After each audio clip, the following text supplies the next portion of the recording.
ഹൃദയത്തിന്റെ ഉള്ളിൽ കിടക്കുന്ന വെറുപ്പ്, ആരോടൊക്കെ വൈരാഗ്യമുണ്ടോ, ആരോടൊക്കെ കിബിറ് തോന്നുന്നുണ്ടോ, എല്ലാം എടുത്തൊഴിവാക്കുക. നമ്മളൊക്കെ പച്ച മനുഷ്യരാ, ആരും നമ്മുടെ കൂടെ ഉണ്ടാവില്ല. നാളെ ഹിസാബിന് നമ്മൾ ഒറ്റയ്ക്കാ പോകുന്ന പടച്ചവന്റെ മുമ്പിലേക്ക്.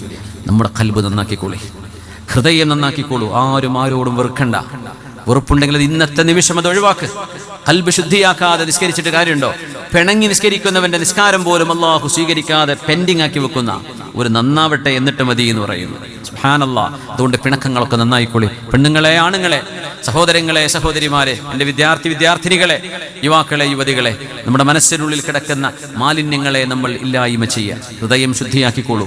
യൗമ ലാ യൻഫഉ മാലും വലാ ബനീൻ വലാ ബനൂന ഇല്ലാ മൻ അത്തല്ലാഹ ബിഖൽബിൻ സലീം.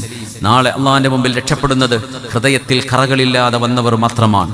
അതുകൊണ്ട് ഒരു മനുഷ്യനോടും വെറുപ്പ് തോന്നണ്ട, ഒരാളോടും വൈരാഗ്യം വെച്ച് നടക്കരുത്, ഒരാളോടും പകരം വീട്ടണം എന്ന ചിന്തയോടുകൂടെ നടക്കരുത്. അള്ളാഹുലേക്ക് വിട്. നീ മാപ്പ് ചെയ്തു കൊടുക്ക്. ആ മനുഷ്യന് വേണ്ട ശിക്ഷ അള്ള കൊടുത്തേക്കും. പക്ഷെ നീ മാപ്പ് കൊടുക്ക്. മാപ്പ് കൊടുത്താൽ നിനക്ക് കൂലി കിട്ടും. നീ മാപ്പ് കൊടുക്കുന്നതോടുകൂടെ അള്ളാഹ് അവർക്ക് പുറത്തു കൊടുത്തു എന്നൊന്നതിനർത്ഥമല്ല.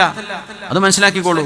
തെറിയൊക്കെ വിളിച്ചിട്ട്, പറയാവുന്നതൊക്കെ പറഞ്ഞിട്ട്, ഒറ്റക്കും കൂട്ടത്തിലും ഒക്കെ ഗീബത്തും നമീമത്തും ഹോൾസെയിലാക്കി കൊടുത്തിട്ട് ഒരു ക്ഷമാപണം എഴുതി വിട്ടാൽ ആ മനുഷ്യനത് സ്വീകരിച്ച് പൊരുത്തപ്പെട്ടാൽ നിങ്ങൾ തമ്മിലുള്ള പ്രശ്നം തീർന്നു. പക്ഷേ ഗീബത്ത് എന്നത് അള്ള ചെയ്യരുത് എന്ന് പറഞ്ഞ പണി നിങ്ങൾ ചെയ്തതാ. അത് അള്ളാഹിനോടും കൂടെ ചെയ്തൊരു പാപമാണ്. അത് അള്ള തന്നെ പൊറുക്കണം. നിങ്ങൾ മാപ്പാക്കിയത് കൊണ്ട് മാത്രം അള്ള പുറത്തു തന്നു എന്നതിനർത്ഥമില്ലെന്ന് മനസ്സിലാക്കണം. അതുകൊണ്ട് തെറ്റുകൾ എന്നത് വലിയൊരു ഭാരമാണ്.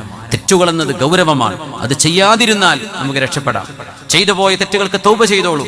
ആരോടാണോ നമ്മൾ അനീതി ചെയ്തത്, ആരെയൊക്കെ പറ്റിയാണോ അവരറിയാതെ നമ്മൾ വേണ്ടാത്തത് പറയുകയോ എഴുതുകയോ ചെയ്തത്, ആ മീഡിയത്തിൽ എവിടെയാണോ, ഫേസ്ബുക്കിലാണെങ്കിൽ ഫേസ്ബുക്കിൽ തന്നെ മാപ്പ് പറയണം, യൂട്യൂബിലാണെങ്കിൽ യൂട്യൂബിൽ മാപ്പ് പറയേണ്ടി വരും. എത്ര ആളുകളോട് നിങ്ങൾ അങ്ങനെ പറഞ്ഞിട്ടുണ്ടോ, ആളുകൾ മുഴുവൻ അറിയുന്ന വിധം നിങ്ങൾ മാപ്പ് പറയേണ്ടി വരും. എന്നാലേ ആ പാപത്തിന്റെ ഒരു പകുതി ക്ലിയർ ആവൂ. ഇപ്പുറത്തെ ഈ മനുഷ്യൻ നിങ്ങൾക്ക് മാപ്പ് തന്നാൽ, പിന്നെ ഒരാൾ മാപ്പ് ചോദിക്കുമ്പോൾ മാപ്പ് കൊടുക്കണം എന്നാണ്.